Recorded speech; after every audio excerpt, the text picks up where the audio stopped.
Picture two apartments. Same city, same neighborhood, almost identical rent. Walk into the first one. A 75-inch television dominates the wall. A leather sectional, $4,000.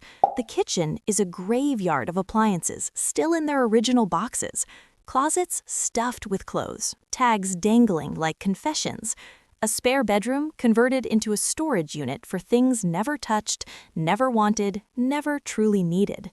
The person who lives here earns $95,000 a year. They check their bank account with a knot in their stomach, 2 missed paychecks away from catastrophe. Now walk into the second apartment. Space. A modest couch, a reasonably sized television, a kitchen with only the tools that actually get used, a closet with clothes that actually get worn. The spare bedroom is just a bedroom. The person who lives here earns $52,000 a year. They check their bank account with quiet confidence. 18 months of expenses saved. 20% of every paycheck invested, automatically without thinking. Same neighborhood. The person earning nearly half as much has 10 times the financial security. This isn't a story about income. It's a story about the hidden relationship between stuff and money, a relationship most people never see until it's too late. The first person isn't reckless. They don't gamble, no addiction, no obvious failure. They simply accumulated a lifestyle that devours every dollar they earn, a machine that demands constant feeding. The second person discovered something quietly revolutionary. Owning less doesn't mean living worse, it means living deliberately. And deliberate living creates a financial margin that most high earners will never experience. Here's the concept that will permanently change how you see every purchase you make. Everything you own costs money twice. The first cost is obvious, the price tag, the number on the receipt. The second cost is invisible, and it's often larger than the first. That treadmill you bought occupies roughly 20 square feet of your home. In most urban areas, space costs $30 to $50 per square foot annually. You're paying up to $1,000 per year in implicit rent to store equipment that mostly hangs clothes. That boat in the driveway?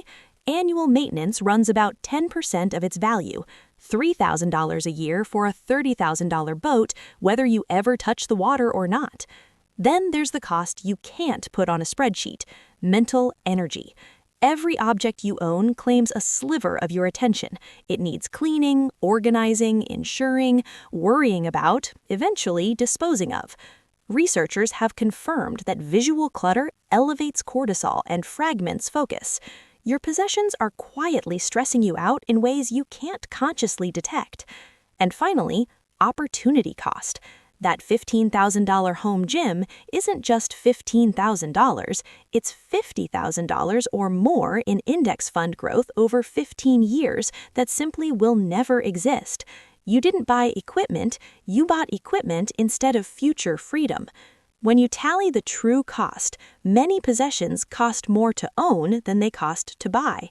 The purchase price is the entry fee. The ongoing costs never stop. Rule 1. Calculate cost per use before you buy anything. A $200 jacket worn twice costs $100 per wear. A $400 jacket worn 200 times costs $2 per wear. The expensive jacket is, in every meaningful sense, cheaper. That $300 kitchen gadget used twice a year costs $150 per use. That's an absurd price to accomplish a task. A $2,000 mattress used every night for 10 years costs 55 cents per use. Extraordinary value for something that directly determines your health and energy. The math obliterates impulse purchases. It cuts through marketing, emotion, and social pressure. It reveals what actually makes sense versus what just feels good in the moment. Rule 2. Apply the replacement test to everything you already own. Walk through your home. For each item, ask one honest question. If this disappeared today, would I pay to replace it? Not the fondue set, not the bread maker, not the clothes from a version of yourself that no longer exists. The honest answer for most of what surrounds you is no.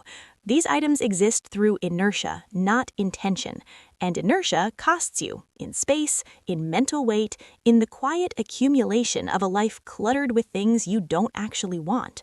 Remove them. The discomfort is temporary, the relief is permanent. Rule 3. Never upgrade out of boredom. The television works, the phone makes calls, the car starts, yet the upgrade happens anyway. Slightly better contrast, marginally improved camera, updated styling on a model that does the same thing as the one already in the driveway. This is wealth destruction wearing the costume of progress. The average American replaces their phone every 2 to 3 years, often while the previous one works perfectly fine. Over 30 years, that pattern alone costs $30,000 to $50,000.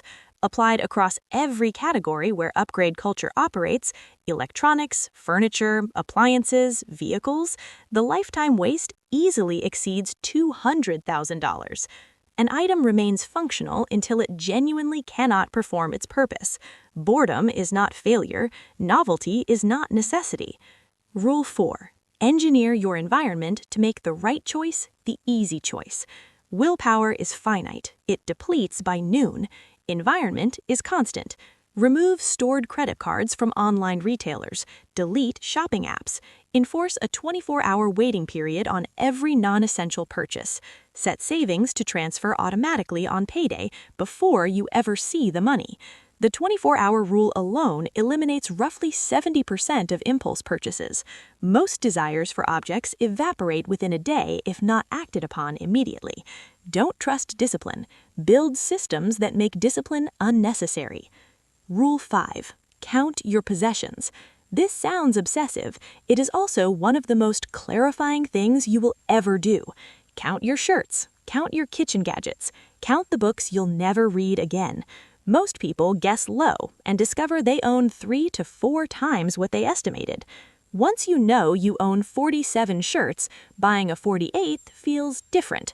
The absurdity becomes visible. Set maximums, enforce one in, one out. Constraints create friction. Friction prevents accumulation. Rule 6. Rent and borrow before you buy. Most things purchased get used intensely for a brief window and then fade into permanent storage. Test whether enthusiasm is genuine by renting first. Discover whether you actually love camping before buying $800 of gear. Borrow the tools before filling a garage with them. The buy-first mentality has littered America's closets and garages with expensive relics of abandoned identities: ski equipment, photography gear, music instruments from bands that played 2 shows. Test before you invest. Rule 7. Calculate the ecosystem, not just the item.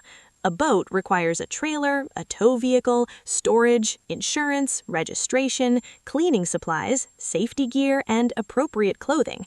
A pool spawns chemicals, covers, furniture, a maintenance schedule, and landscaping. Every major purchase triggers a cascade.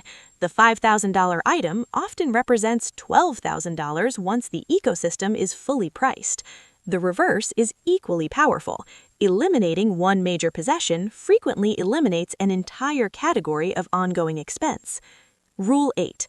Define enough before you start earning. This is the trap that swallows high earners whole.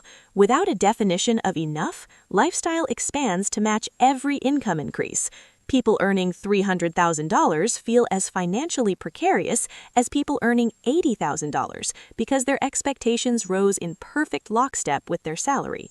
Define the home that is sufficient, the car that is adequate, the wardrobe that genuinely serves you.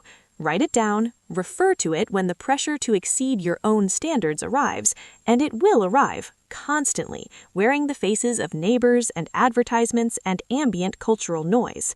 The person who defined enough at $60,000 of annual spending and then began earning $150,000 watches $90,000 per year flow directly into freedom.